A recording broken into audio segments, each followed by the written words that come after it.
Russia has stepped up its efforts to manipulate the US election. Just what is their focus? How are they doing it? And most importantly, how do we recognize it? And is Russia advancing in a key Ukrainian town, or is this all part of the Ukrainian strategy? I'm Paul, U.S. Army combat veteran. Let's talk about all of it.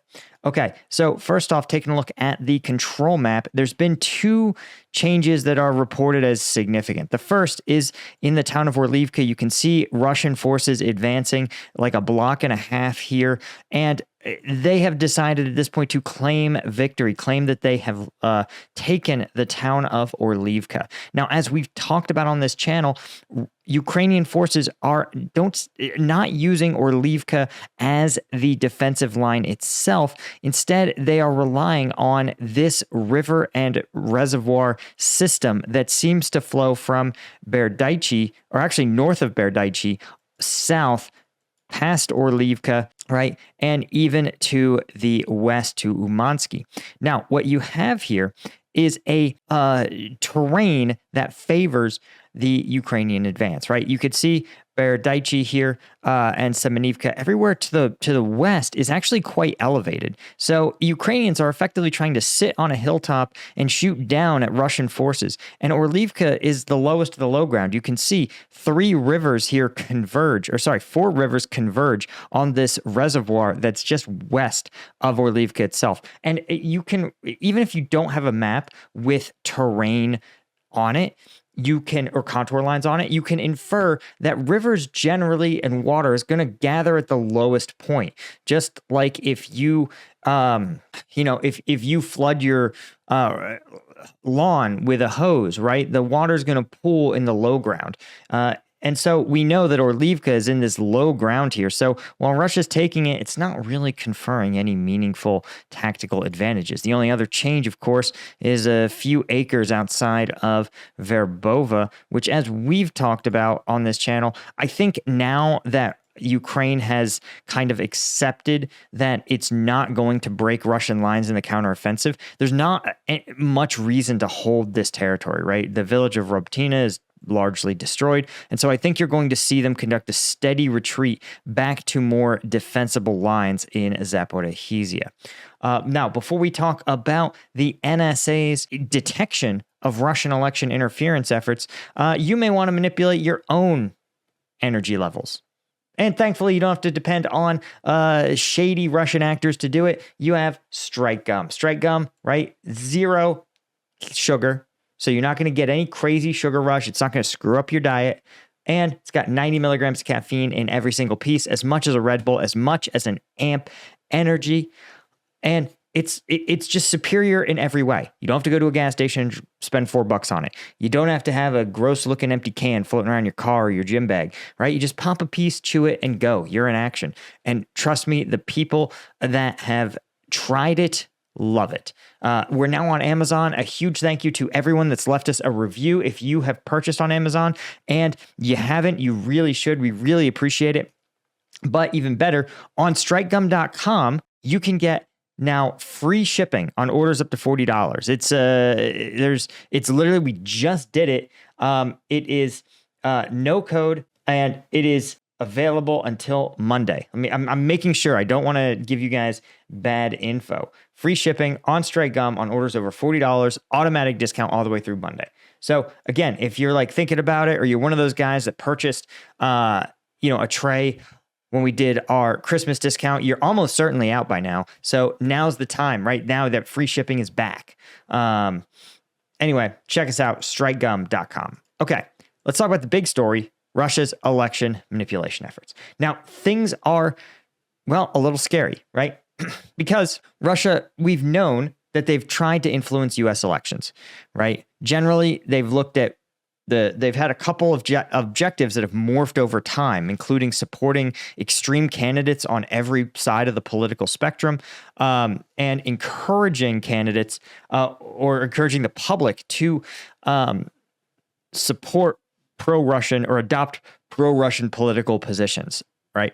Now, what's interesting according to an interview with a National Security Agency official. Remember, National Security Agency is the branch of the intelligence community that focuses on what they call signals intelligence, right? This is intercepting emails, phone calls, digital cyber attacks, right? All of that is the NSA's focus. And what's interesting is, according to this official quote, where we diverge in this election cycle is Russia is very motivated to make sure that the focus on support to Ukraine is disrupted. And I think you'll see the themes of their activities all pushed through the lens of what is going to erode support for Ukraine. Obviously, this is pretty obvious because it's Russia's largest and most pressing geopolitical issue. And this is according to actually NSA's outgoing cybersecurity director. And guys, I'm going to tell you in government, if someone is leaving, particularly leaving at the end of a career, that is a beautiful moment for them where they are going to speak truth to power, because they will not be fired, because it will take longer to fire them than to just let them retire. Once you cross that threshold, all bets are off. Unfiltered. So this is what this dude really thinks, right? Russia spends about $1.5 billion per year to influence people's opinions to support Russian interest, according to a Lithuanian think tank called debunk.org. That's probably across the globe. Right. And that includes running the RT channels all the way down to fake social media profiles. And so you have a lot of these interactions. And while they say, oh, it's easiest for them to do it on X, and we certainly see that, right? Just plug in the hashtag Orlivka or hashtag Verbova, and you'll see just how many pro-Russian accounts repeat the same talking points. And what's fascinating is sometimes the Russian propaganda will use a single word or phrase. And in fact, this happens in almost every big media or social media manipulation campaign, is that they'll focus on a couple of key phrases that they will repeat again and again, and they'll show up in different talking points. And what's fascinating is sometimes they're done by manipulated accounts, like fake accounts, but then oftentimes those fake accounts, right, those manipulated accounts will then influence real people to start using those terms. Even recently, the Israeli government attempted to push a pro-Israeli narrative by comparing Hamas to ISIS, sometimes even using the term Hamas-ISIS, which is funny because they're different Muslim sects, and if they were to come into conflict, they would hate each other. In fact, they did come into conflict sort of in Syria with Hezbollah fighters and ISIS fighters going to war. But that talking point was started as something of Israeli government astroturfing, but then it got picked up by real pro-Israeli actors and repeated. So it was a fascinating sort of obvious case study in manipulation. Well, you're going to see that, and you do see that with Russian talking points around different geopolitical events. Now, it's worth pointing out, as Joyce says, that Russian hackers used to be easier to detect because they would have amateurish English, right? There's very few Russian hackers who are also not just proficient in English, but sophisticated enough in English to sit there and say, hey, we need to frame things in a way that an American would get, right? In the 2016 election, for example, they would oftentimes create groups around certain ethnicities, right? They would say, oh, this is a Black Power Facebook group. This is a pro-Hispanic Facebook group. And then they would use that, they would sometimes try to use that in-group vernacular, right? Like slang only used by the in-group. But they were Russian. They would fail pretty epically. But with the power of even basic AI tools, it's a different story. Now, not only can those AI tools create posts and phrasing things in ways that make them sound like a native English speaker, they might even be able to do it in ways that feel authentic to that, to the group that they're trying to manipulate, right? You would know pretty right away if you were a firearms enthusiast. If somebody's another real shooter, or if they're not, right? They would say magazine instead of clip. They would say round instead of bullet. And that's something that, unless you're a really sophisticated English speaker, you might not realize. But an AI will not make that mistake.